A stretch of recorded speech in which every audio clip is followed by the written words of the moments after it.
छात्रों, हम आपके लिए एक बार फिर यूपी बोर्ड एग्ज़ाम क्लास 12 भौतिक विज्ञान की क्लास लेकर आए हैं। वेरी वेरी इंपॉर्टेंट क्वेश्चन है ये। देखो, प्रश्न है कि गोलीय पृष्ठ के अपवर्तन के सूत्र की सहायता से गोलीय अपवर्तन के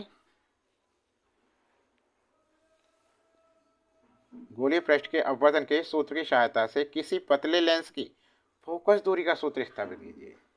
यह क्वेश्चन ऐसे भी आ सकता है ये, किसी गोलीय पृष्ठ पर प्रकाश के अपवर्तन का सूत्र लिखिए। इसकी सहायता से पतले लेंस का सूत्र 1/f(n-1) ब्रैकेट में 1/r1 - 1/r2 अपवर्तनांक तथा वक्रता त्रिज्याओं के पदों में स्थापित कीजिए। ठीक है ना। और क्वेश्चन बन सकता है, किसी पारदर्शी गोलीय पृष्ठ पर प्रकाश के अपवर्तन के सूत्र की सहायता से किसी पतले लेंस की फोकस दूरी के लिए सूत्र का अपवर्तनांकों एवं वक्रता त्रिज्याओं के पदों में निगमन कीजिए। या यदि एक लेंस के दोनों ओर माध्यम एक ही हो तो पतले लेंस की फोकस दूरी के लिए अपवर्तनांक तथा वक्रता त्रिज्याओं के लिए पदों में सूत्र व्युत्पन्न कीजिए। ठीक है ना। अब देखिए, हेडिंग डालें। सबसे पहले हेडिंग क्या डालेंगे, ये लिखेंगे उत्तर में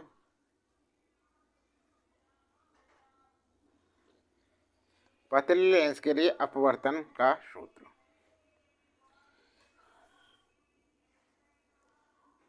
पतले लेंस के लिए अपवर्तन का सूत्र। पतले लेंस के लिए अपवर्तन का सूत्र। सबसे पहले फिगर जरूरी है। ठीक है ना। तो फिगर बनाएंगे, पतला लेंस बनाएंगे।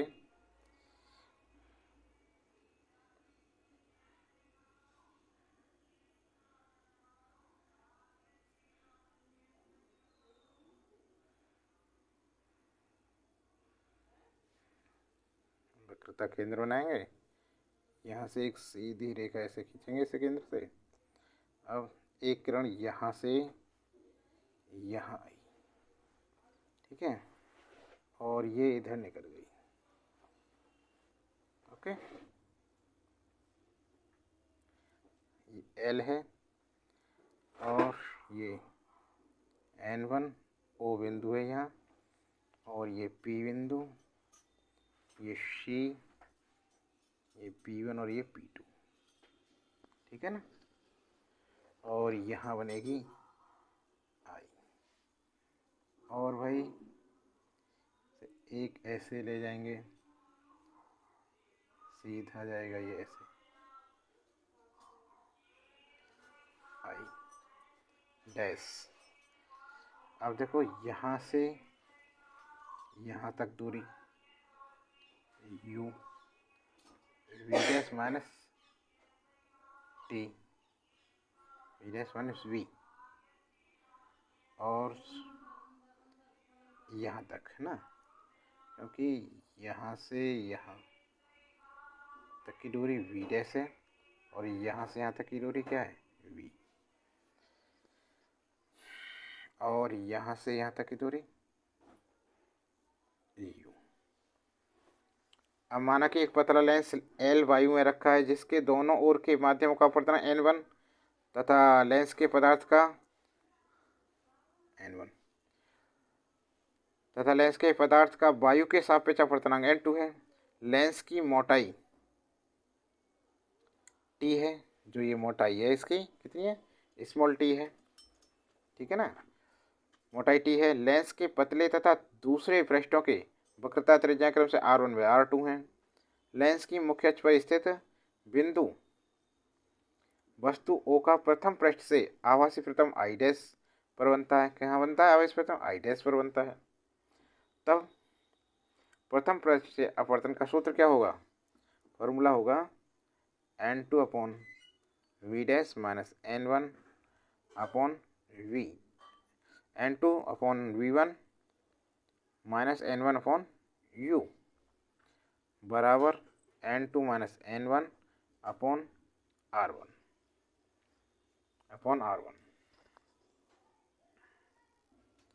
समीकरण नंबर 1 हो गया ये।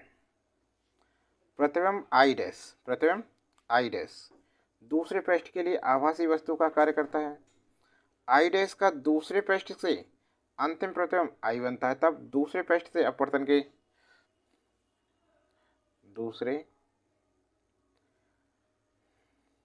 ये तो है प्रथम पृष्ठ से, और यहाँ लिखते हैं चित्रानुसार, चित्र के अनुसार। तो और दूसरे पृष्ठ से बनेगा अपवर्तन के सूत्र से N1/V minus N2/V dash minus T बराबर N1 माइनस N2/R2। अब भाई पतले लेंस के लिए क्या है, V डैश बराबर V डैश माइनस टी बराबर V डैश पूरा मान लिया ये, ठीक है ना। अब देखो N1/V माइनस N2/V डैश बराबर N1 माइनस N2/R2। समीकरण 2 हो गया। समीकरण 1 व 2 जोड़ने पर इनको जोड़ दो, जोड़ेंगे तो देखो N1/V और ये कटेगा इसमें, जब इसे जोड़ेंगे तो ये बनेगा N1/V माइनस N1/U बराबर N2 minus N1/R1 plus N1 minus N2/R2 हो गया, ठीक है ना। इसमें से N1 कॉमन ले लिए तो 1/V माइनस 1/U बराबर N2 minus N1/R1 plus N1 minus common ले लें इसमें से, तो N2 पहले लिखेंगे, N1 बाद में आ जाएगा R2। अब देखो इस N1 का क्या करें, इधर ले जाते हैं, ठीक है, क्योंकि N2 ये जो कॉमन लिया था माइनस इसलिए लिया था, N2 माइनस N1 को बोल लेंगे 1/V माइनस 1/U, और ये N2 माइनस N1 कॉमन ले लिया है, अपॉन में N1 लिया है, तो यहाँ बना 1/R1 माइनस 1/R2 बन गया, ठीक है। ये क्या चीज़ है, अब देखो 1/V माइनस 1/U बराबर N2/N1 माइनस 1 हो जाएगा, अलग अलग लिखने पर 1/R1 माइनस 1/R2 हो गया, ठीक। अब देखिए पहले माध्यम के सापेक्ष दूसरे माध्यम का अपवर्तन क्या है, देखो N2/N1 क्या हो जाएगा 1N2 लिखेंगे इसे, तो 1/V माइनस 1/U बराबर ये क्या हो जाए 1N2 माइनस 1 और 1/R1 माइनस 1/R2। समीकरण 3 हो गया ये। समीकरण 3 समझ गए ना।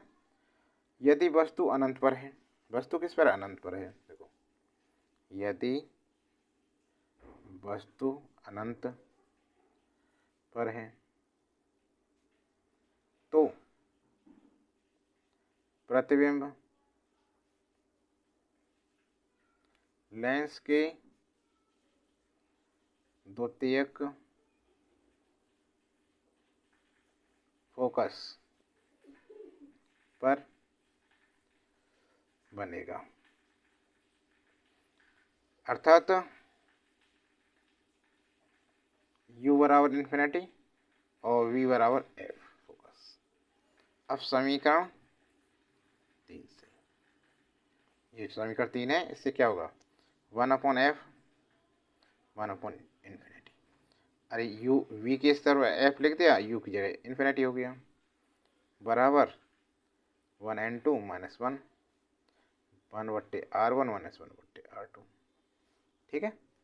अब देखो 1/F इसको ख़त्म करें तो ये 1N2 माइनस 1 और 1/R1 माइनस 1/R2 आ गया, ठीक है। यहाँ तक समझ में आया। अब वायु के सापेक्ष लेंस के आगे देखो, वायु के सापेक्ष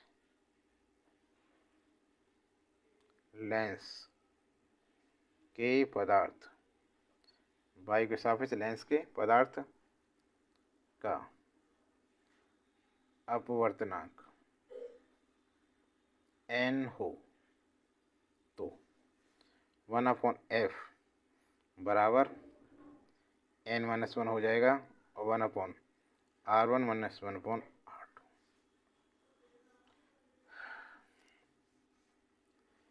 यही पतले लेंस के लिए अपवर्तन का सूत्र है। अपवर्तन का सूत्र है। अब देखो आगे, अवतल लेंस के लिए R1 ऋणात्मक तथा R2 धनात्मक होता है जब n बड़ा हो 1 से।